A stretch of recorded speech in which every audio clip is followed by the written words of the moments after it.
Halo, aku Miranda dan ketemu lagi setelah beberapa bulan belakangan sibuk ngurusin bulan Ramadan dan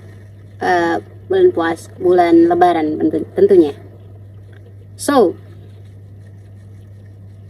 pembahasan pertama kali ini sedikit menyebalkan, menyedihkan. Namun aku merasa poin-poin yang akan aku bahas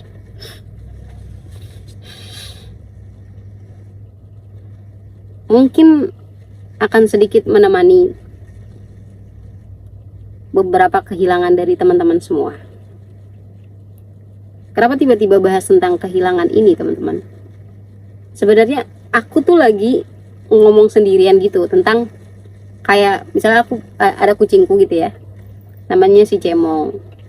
Terus aku bilang, ini kucingku Cemong, dia saudaranya kucingku yang lain namanya Abuy.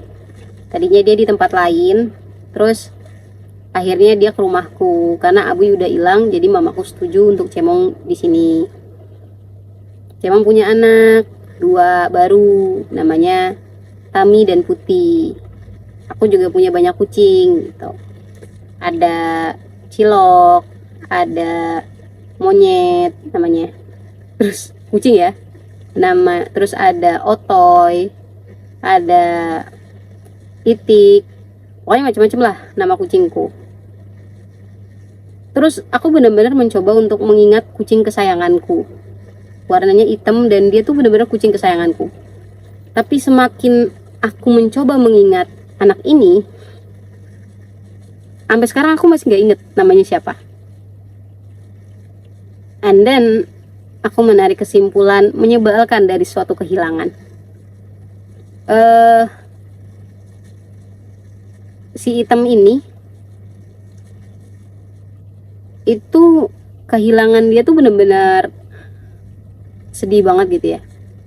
Dari aku memutuskan untuk mensteril dia ketika lagi dalam keadaan sakit, dan aku benar-benar menyesal pada saat itu karena memilih untuk tetap sterilin dia padahal dia lagi nggak fit. Terus sampai rumah drop keadaannya, terus beberapa hari makin sakit. Even aku tahu kalau misalnya dia udah punya waktu yang gak lama, kayaknya ini anak nggak bisa tahan lama deh. Dan kucing-kucingku yang lain kayak gitu, karena aku udah sering punya kucing ya, jadi aku tahu gitu kapan mereka kayaknya pengen nyerah gitu kan. Ada kucing-kucing yang enggak, gue masih mau hidup gitu, masih bisa hidup gitu. Ada yang kucing-kucing kayak salam perpisahan gitu sama kita. Nah, kucingku ini nih, si hitam ini nih, aku nggak tahu namanya, lupa. Kayak ngasih sinyal kayak gue pengen pergi nih gitu, kayak ngasih salam perpisahan. Tapi karena aku sayang banget sama dia, aku langsung buru-buru bawa ke rumah sakit kucing gitu, pet shop gitu. Terus aku kasih, ternyata dia itu kena virus apa ya kalau di kucing namanya ya, PU gitulah. Emang virus yang setiap tahun tuh ada buat kucing gitu. Jadi dia langsung drop, nggak nafsu makan gitu-gitu, lemes, nggak bisa ngapa-ngapain. Nah, aku tuh udah punya sinyal gitu, wah, bawa pulang aja biar aku yang rawat di rumah gitu. Terus kata kakakku, udah di sini aja, di sini. Akhirnya ditinggal lah itu, jadi dirawat inap. Selama 2 hari selalu ada laporan dari dokternya bilang kalau misalnya dia udah disuntikin obat. Obatnya tuh kayak macam-macam gitu loh, kayak ada obat ini gitu. Aku yang dengarnya tuh malah sakit hati gitu, kayak anakku yang bahkan gak pernah aku kasih obat sebanyak itu tiba-tiba dapet ngedrop kali ya. Terus dia yang kapan aja ngeliatnya aku, tapi di hari terakhirnya dia nggak ngeliat aku. sedih kali ya gitu. Akhirnya setelah beberapa hari aku dikabarin kalau si Item udah nggak ada. Dan ada dua pilihan, dikuburin atau diambil. Dan aku bilang aku mau ambil aja deh. Dia aku ambil mayatnya si Item dengan bayar uang perawatan dia yang selama beberapa hari itu. Jadi bukan masalah dokternya ya, udahlah aku nggak punya time buat detik-detik terakhirnya, waktu-waktu terakhirnya aku harus bayar juga gitu. Dan memang bodohnya adalah kita selalu ngasih dokter hewan itu sebagai tempat samsak buat nyalahin mereka kalau kucing kesayangan kita tuh nggak selamat. Harusnya sebelum parah ya ke pet shopnya teman-teman. Kenapa aku ceritain ini tuh untuk menggambarkan sesayang itu aku sama si Item ini dibandingkan kucing-kucingku yang lain, kayak si Cilok yang sakit terus aku nggak bawa kemana-mana, terus si Itik yang sakit juga kayaknya masih bisa selamat mungkin kalau bisa aku bawa ke pet shop mungkin ya, tapi aku nggak bawa kemana-mana. Tapi sosok yang benar-benar aku perjuangkan ini, sosok yang aku hancur banget ketika kehilangan dia, yang aku nangis banget kehilangan dia, aku yang kayaknya memang bisa ya hidup tanpa dia gitu, adalah sosok yang aku lupakan. Hal menyebalkan dari kehilangan itu adalah ketika seluruh rasa sakit, seluruh trauma kehilangan, seluruh hal menyebalkan dari kejadian itu tuh mulai kelamaan banyak banget lamanya, nggak ada yang keinget gitu. Mungkin di hari saat aku kehilangan Item itu, aku bisa secara detail nyebutin tingkah laku dia, hal-hal yang dia suka, hal-hal yang selalu dia lakuin, cara makannya dia, cara dia naik ke untuk minta gendong sama aku. Tapi now gitu sekarang kalau misalnya aku disuruh ngedetail semua itu, mungkin aku nggak akan pernah bisa. Hanya hal-hal samar yang aku ingat tentang Item, hanya hal-hal yang mungkin nggak sedetail dulu. Hal menyebalkan dari kehilangan adalah ketika semua trauma kita, hal menakutkan pada saat itu tuh mulai pudar. Jadi salah satu video TikTok tuh pernah terlintas gitu ya. Jadi kakak ini kehilangan ayahnya, udah kehilangan ayahnya 8 tahun. Even setelah 8 tahun dia baru sadar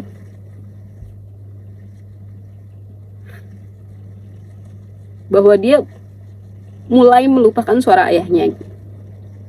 Itu menurutku yang paling sakit tuh dari kehilangan tuh itu. Ketika lama-lama waktu itu tuh benar-benar ngehancurin semua ingatan kita gitu. Gila, menyebalkan. Nah, aku tuh kalau sama mama, ini tuh akan selalu menjadi pembahasan tabu, pembahasan menyebalkan, pembahasan yang selalu kita hindarin ketika kita sama orang tua kita gitu.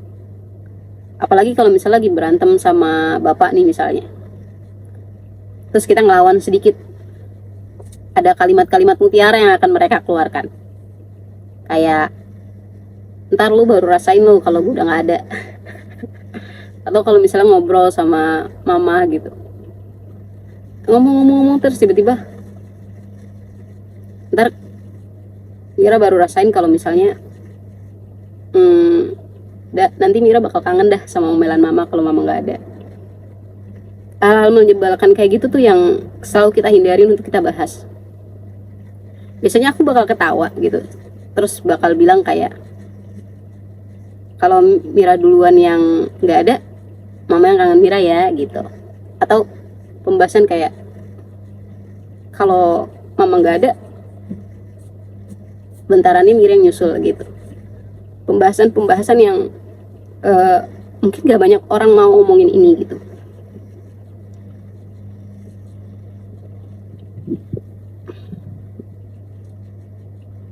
Aku tuh merasa amazed gitu ya, bukan sama tingkah laku bunuh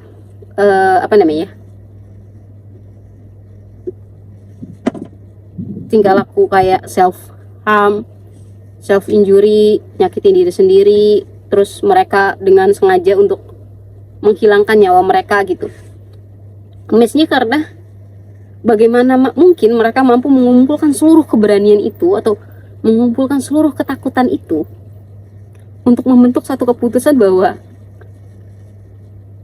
oh, hidup di sini tuh nggak jauh lebih baik daripada gue di sono gitu. Mereka pakai pisau atau mereka pakai lompat di kereta, ya hal-hal semacam itu yang menurutku tuh kok bisa ya ada orang yang sesakit itu gitu ya. Jadi teman-teman kalau misalnya ngerasa seperti itu,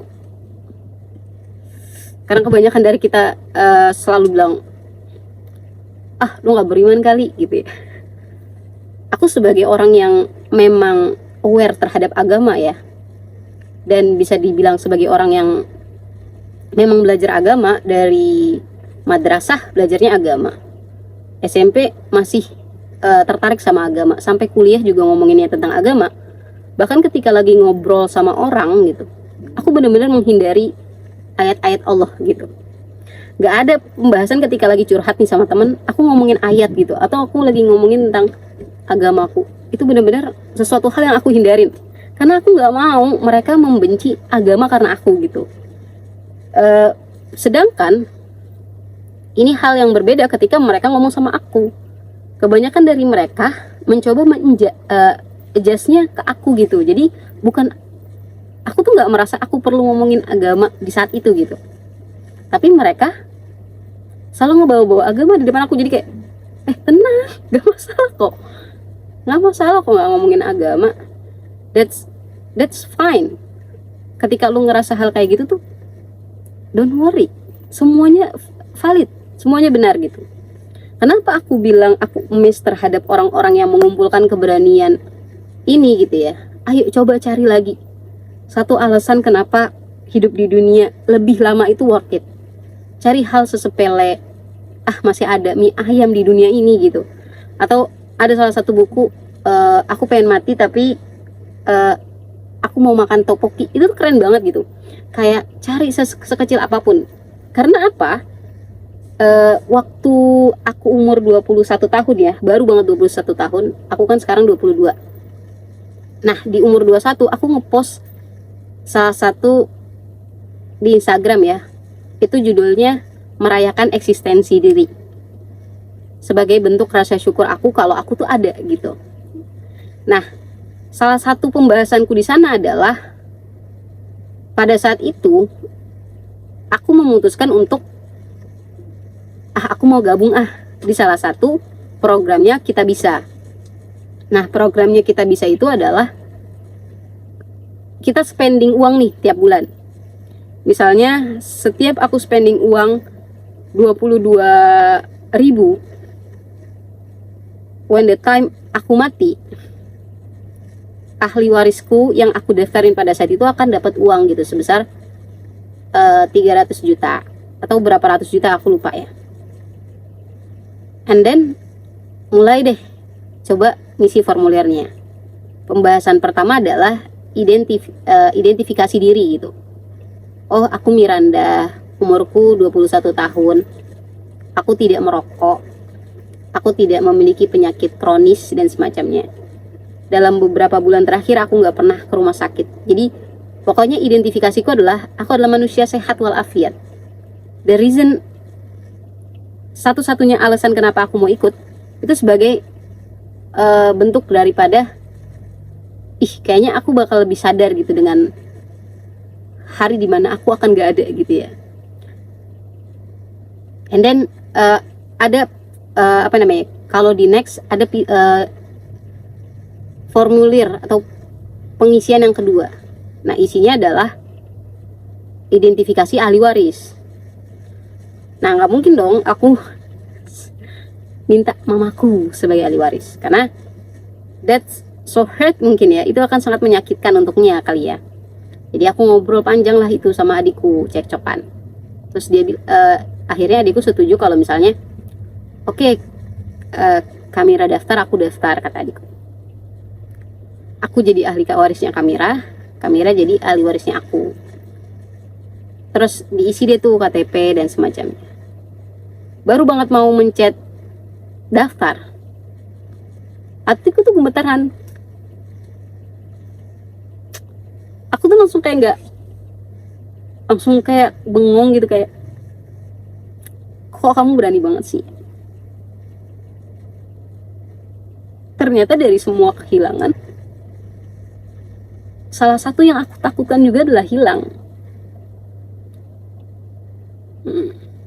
Akhirnya itu nggak pernah terdaftar, teman-teman, karena aku takut banget membayangkan diriku akan meninggalkan mamaku. Aku bakal kehilangan momentum untuk bareng-bareng sama keluargaku.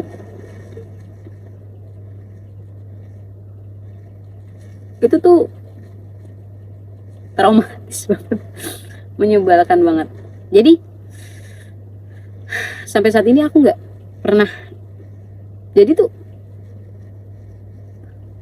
untuk orang-orang yang mencoba untuk melakukan itu, wow, kalian berani banget. Atas keberanian itu aku merasa kalian masih mampu untuk bertahan pada dunia buruk ini lebih lama. That's point. Kalau sekarang itu, teman-teman, itu ada lagu yang lagi terkenal banget, karena dia jadi OS Jumbo kan, yang saat ini tuh udah 4 juta penonton kalau nggak salah. Nah, lagunya kan ada lagunya yang sepotong itu kan, kala nanti badai kan datang, angin akan buat kau goyah, maafkan, hidup memang ingin kau lebih kuat, andaikan saat itu datang kami tak ada menemani, aku ingin engkau mendengar nyanyianku di sini. Itu kalau mama aku nyanyi ya, nggak mau. Oh, andaikan aku tak ada menemani, nggak mau. Jadi beberapa kehilangan yang menyebalkan, teman-teman, adalah satu proses yang akan selalu menyebalkan. But in this life akan selalu ada momentum di mana hal-hal ini akan berulang, kecil besar, sedikit banyak.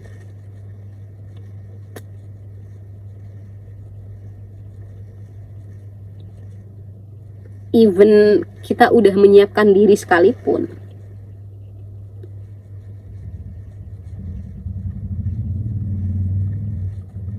momen-momen kehilangan yang akan datang gak akan pernah membuat kita siap.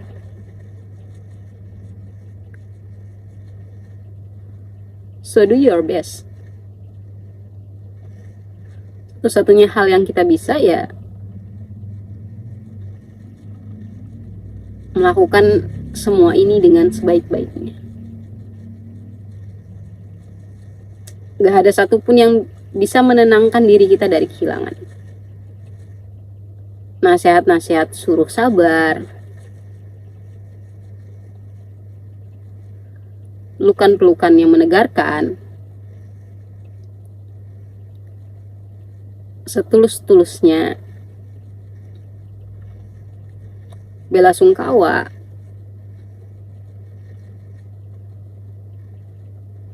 perasaan-perasaan ini akan selalu hinggap. Kehilangan-kehilangan yang mungkin sudah kita siapkan semenjak kita ada, pada kenyataan nggak akan pernah siap. Because that's the very scare moment. So, kalau saat nonton video ini kamu berada pada momen kehilangan, I want to remember to you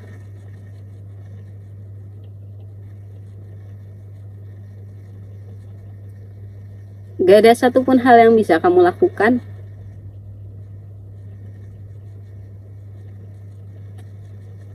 selain menunggu momentum kamu akan mulai kehilangan seluruh memori ini. Kalau kamu bertahan lebih lama. So, semoga kita semua menjadi orang-orang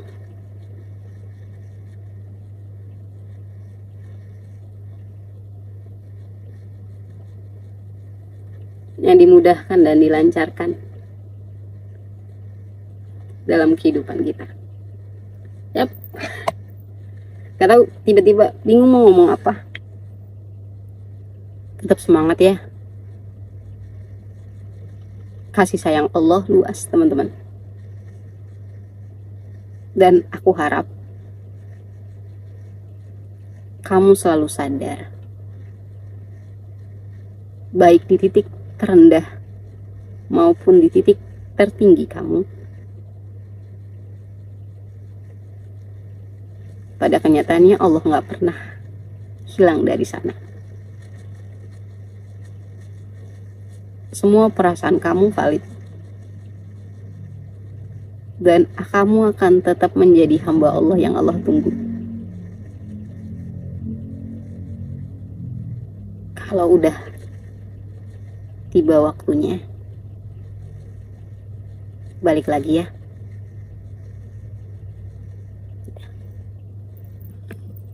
Assalamualaikum.